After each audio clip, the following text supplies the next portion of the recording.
Hello guys, आज हम लोग बात करने वाले हैं electric field due to charge conducting sphere और उस पर देखेंगे ग्राफ। इससे पहले एक छोटी सी बात जान लीजिए। अगर यहाँ पे चार्ज अगर कंडक्टिंग अगर स्फीयर रहे, अगर चार्ज कंडक्टिंग अगर स्फीयर रहे, तो हम लोग जानते हैं अगर वो चार्ज या फिर सॉलिड रहे, सॉलिड कंडक्टर रहे, या फिर चार्ज हॉलो रहे, तो अगर उसके अंदर कोई भी चार्ज रहती है तो वो सरफेस पे रिसाइड कर जाती है। ठीक, इस पे तो ऑलरेडी सरफेस पे होगा। अगर कंडक्टिंग हो, अगर वो सॉलिड हो या फिर वो हॉलो हो, तो चार्ज हमेशा कहाँ पे रिसाइड करता है? सरफेस पे। ठीक, इतनी सी बात जान लीजिए। तो पहले हम लोग आज बात करेंगे electric field due to charge conducting sphere और उस पर करेंगे ग्राफ। और फिर हम लोग बात करेंगे electric field due to the non conducting sphere और फिर उस पर करेंगे ग्राफ। ठीक, तो सबसे पहले हम लोग कर लेते हैं inside inside hollow conducting sphere. ठीक, चार्ज इसके सरफेस पे होगा, चार्ज जो तो होगा इसके सरफेस पे होगा। तो हम लोग सबसे पहले देखते हैं R less than R, where R R क्या है? आर इसका रेडियस है। ठीक, ये आर क्या है? गॉसियन सरफेस का रेडियस है। ठीक, तो सबसे पहले इनसाइड के लिए हमें एक गॉसियन सरफेस बनाना होगा, तो पहले गॉसियन सरफेस बना लेते हैं। This is our Gaussian surface area, right. Flux क्या होता है? फ्लक्स का फॉर्मूला होता है E dot A, E dot D A होता है एक्चुअली इसका इंटीग्रेटेड फॉर्म में। ठीक, यहाँ पे इलेक्ट्रिक फील्ड ई क्या है? इलेक्ट्रिक फील्ड, और ए क्या है? एरिया। हम लोग जानते हैं इलेक्ट्रिक फील्ड और एरिया वेक्टर दोनों सेम डायरेक्शन, मतलब कि हम लोग लिख सकते हैं E D A cos 0 degree, दोनों सेम एंगल पे, तो मतलब क्या हो गया? E dot A. फ्लक्स का फॉर्मूला में मिल गया ई डॉट ए। ए क्या है? Area of the Gaussian area, और ई क्या है? Electric field. ठीक, flux is equal to E dot A. ठीक, फ्लक्स का और एक हम फॉर्मूला जाते हैं, क्यू इनसाइड बटे एप्सिलॉन नॉट बराबर इलेक्ट्रिक फील्ड डॉट एरिया। ठीक, अच्छा, इसके अंदर कोई क्या क्यू चार्ज है? इस गॉसियन सरफेस के अंदर क्या कोई क्यू चार्ज है?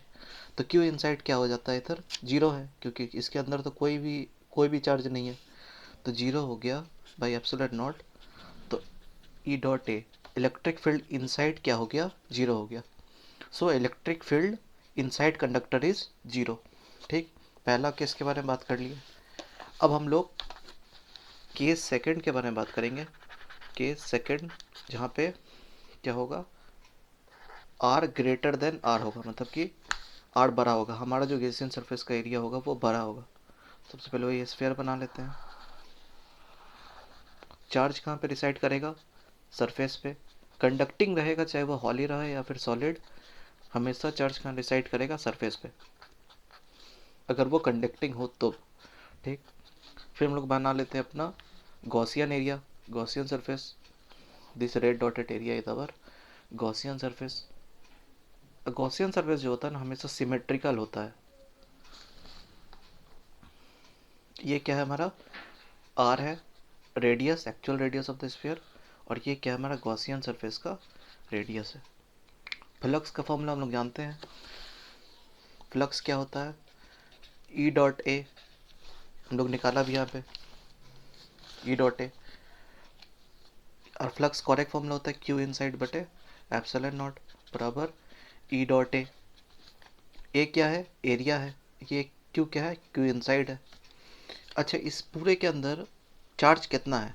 देखिए यहाँ पे चार्ज जो है ना, वो सरफेस पे रिसाइड कर रही है। तो सरफेस के लिए होता है सरफेस चार्ज डेंसिटी, जिसको कहते हैं sigma. Sigma is equal to Q by A होता है। ठीक, ए इज द एरिया। तो यहाँ पे क्यू चार्ज है पूरे सरफेस पे, और एरिया हमारा कितना है? 4 पाई आर स्क्वायर, ये वाला एरिया। तो क्यू क्या हो जाएगा? Sigma times of 4 pi R square. तो हम इस आर को, फिर हम इस क्यू को इधर पुट करते हैं। Sigma times of 4 pi R square by epsilon naught E dot, और गॉसियन सरफेस का एरिया कितना है? ये छोटा वाला आर, छोटका आर, 4 पाई स्मॉल आर का स्क्वायर। तो इलेक्ट्रिक फील्ड कितनी आ गई? Sigma times of 4 pi R square by epsilon naught 4 pi छोटका आर का स्क्वायर। इसमें देखिए कांस्टेंट कौन कौन सी चीज़ें हैं, सिग्मा भी चार्ज डेंसिटी कांस्टेंट होता है, 4 पाई भी कांस्टेंट है, रेडियस इस स्फीयर का भी कांस्टेंट है, एप्सिलॉन नॉट की वैल्यू तो हम लोग जानते हैं ये कांस्टेंट होता है 8.85 इंटू 10⁻⁻12, और फिर 4 पाई भी कांस्टेंट है। तो मतलब ई किसके प्रोपोर्शनल आ गया, 1/r² के। ठीक है, ये सारी चीज़ें हो गई कांस्टेंट, और प्रोपोर्शनल किसके आ गया, r² के। यहाँ पे देखिए आप लोग, यहाँ पे इलेक्ट्रिक फील्ड आ गई 0, और यहाँ पे इलेक्ट्रिक फील्ड बाहर में किसके प्रोपोर्शनल आ गया, 1/r² के, स्मॉल आर का स्क्वायर। तो हम लोग इस पे बना लेते हैं ग्राफ। ग्राफ कैसे बनेगा, ग्राफ बना लेते हैं। This is R, this is electric field, right, R है। यहाँ पे बनाना होता है एक स्फीयर, ये वाला है आर। इनसाइड में क्या इतना होता है, इलेक्ट्रिक फील्ड क्या है, इनसाइड में इलेक्ट्रिक फील्ड क्या है, 0 है। Inside R less than R में इलेक्ट्रिक फील्ड क्या है, 0 है। और बाद में स्फीयर के बाहर इलेक्ट्रिक फील्ड किसके डायरेक्टली प्रोपोर्शनल है, 1/r² के, राइट। ये बनता है इसका ग्राफ, राइट। अब हम लोग करते हैं दूसरा।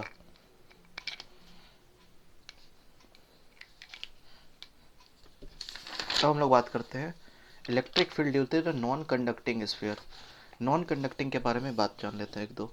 ठीक, जैसे कि हमने देखा था कंडक्टिंग में, चाहे वो सॉलिड हो या फिर वो नॉन सॉलिड हो, जैसे कि हम लोग देखा था कंडक्टिंग में सॉलिड हो या फिर नॉन सॉलिड हो, नॉन सॉलिड मतलब कि हॉलो हो, तो चार्ज कहाँ पे रिसाइड कर जाती है, सरफेस पे।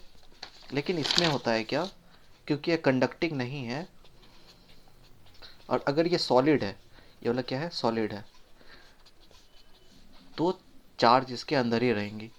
और अगर ये हॉलो है, हॉलो है, hollow non conducting, hollow non conducting मतलब ये अंदर में कुछ नहीं है, वैकेंट है, तो सरफेस पे ही चार्ज रह जाएगी। ठीक है, तो चार्ज कहाँ रह जाएगी, सरफेस पे। तो हम लोग बात करने वाले हैं इसके बारे में, सॉलिड नॉन कंडक्टिंग के बारे में बात करने वाले हैं। और इसके बारे में हमने ऑलरेडी बात यहाँ पे कर लिया है। हॉलो रहे, हॉलो रहे, हॉलो कंडक्टिंग रहे, हॉलो नॉन कंडक्टिंग रहे, या फिर सॉलिड कंडक्टिंग रहे, इन तीनों के लिए ये वाला जो है ये सेम रहता है ग्राफ। अब लोग बस बात करने वाले हैं सॉलिड नॉन कंडक्टिंग के बारे में। सॉलिड तो है लेकिन नॉन कंडक्टिंग है। तो सबसे पहले हम लोग same R less than R के बारे में बात करेंगे। पहले बना लेते हैं हम अपना नॉन कंडक्टिंग स्फीयर। चार्ज कहाँ है, चार्ज है अंदर पूरा भरा हुआ है, चार्ज अंदर भरा हुआ है।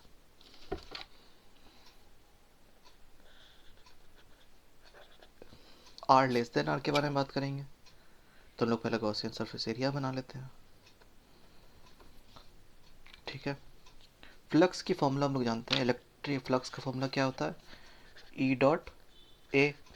ठीक, क्यू इज इक्वल टू, और एक फॉर्मूला होता है क्यू इनसाइड बटे एप्सिलॉन नॉट बराबर ई डॉट ए। ठीक है, अच्छा यहाँ पे जो है ना क्या, चार्ज जो है पूरे पूरे वॉल्यूम में है, पूरे वॉल्यूम के अंदर है, मतलब कि इसमें क्या था, चार्ज जो था पूरे सरफेस पे था, मतलब सरफेस पे, लेकिन इसमें क्या है पूरा वॉल्यूम में, मतलब पूरे वॉल्यूम में भरा हुआ है चार्ज। तो वॉल्यूम के लिए आता है rho charge density, right, volume charge density, जिसका फॉर्मूला होता है क्यू बटे वॉल्यूम। ठीक, इस गॉसियन सरफेस एरिया का जो आर है वो है आर, तो रो की वैल्यू क्या हो जाएगी, क्यू, क्यू चार्ज अंदर है, इंटू वॉल्यूम, तो क्यू चार्ज क्या हो जाएगा, रो इंटू वॉल्यूम, जहाँ पे वॉल्यूम में प्रेजेंट है। रो वॉल्यूम कितना हो जाएगा, 4/3 पाई स्मॉल आर का क्यू, क्योंकि हम इस गॉसियन सरफेस एरिया के बारे में बात करने वाले हैं। ठीक है, तो इस क्यू को अपन इधर पुट कर देते हैं, राइट। क्यू इनसाइड क्या है, rho times of 4/3 pi r³ by epsilon naught बराबर ई, और एरिया गॉसियन सरफेस का एरिया लेना पड़ेगा, गॉसियन सरफेस का क्या है, छोटका आर है, बराबर 4 pi R square, small R का स्क्वायर। ये 2 आर से ये 2 आर मर गया, कितना बचा, ई कितना बचा, 4 पाई से 4 पाई भी मर गया, rho times of R by 3 epsilon naught. तो क्या हम लोग देख लिए हैं कि रो तो कांस्टेंट है, 3 भी कांस्टेंट है, एप्सिलॉन नॉट भी कांस्टेंट है, तो ई किसके डायरेक्टली प्रोपोर्शनल आ गया, स्मॉल आर के।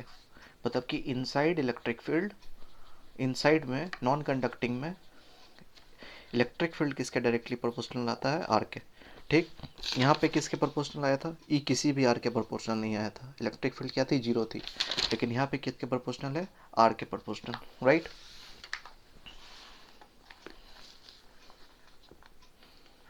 हम लोग केस दूसरा देख लेते हैं, केस सेकंड, बाहर के बारे में देखेंगे।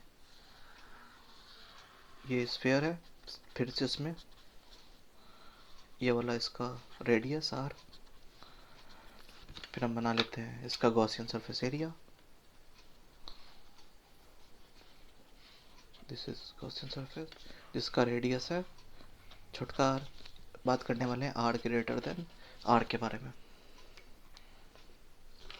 फिर से flux is equal to A dot A. ठीक, अच्छा इसके अंदर, इस गॉसियन सरफेस के अंदर आप कितनी चार्ज प्रेजेंट है, rho is equal to Q by V. तो अब टोटल में कितना चार्ज प्रेजेंट है, Q is equal to rho times of 4/3 pi बड़का आर का Q.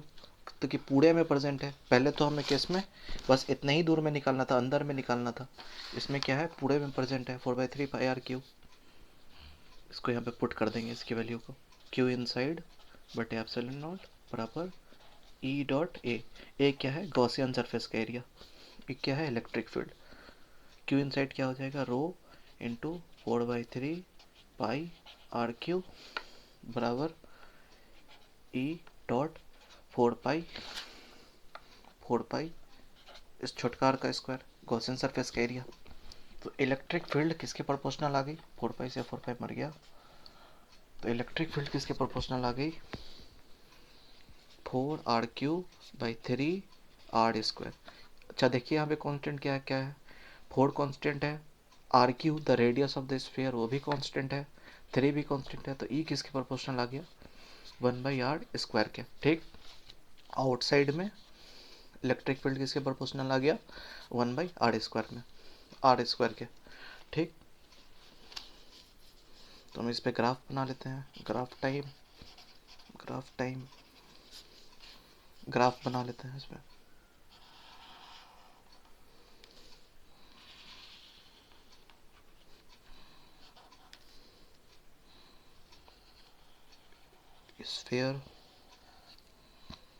Sphere of radius r,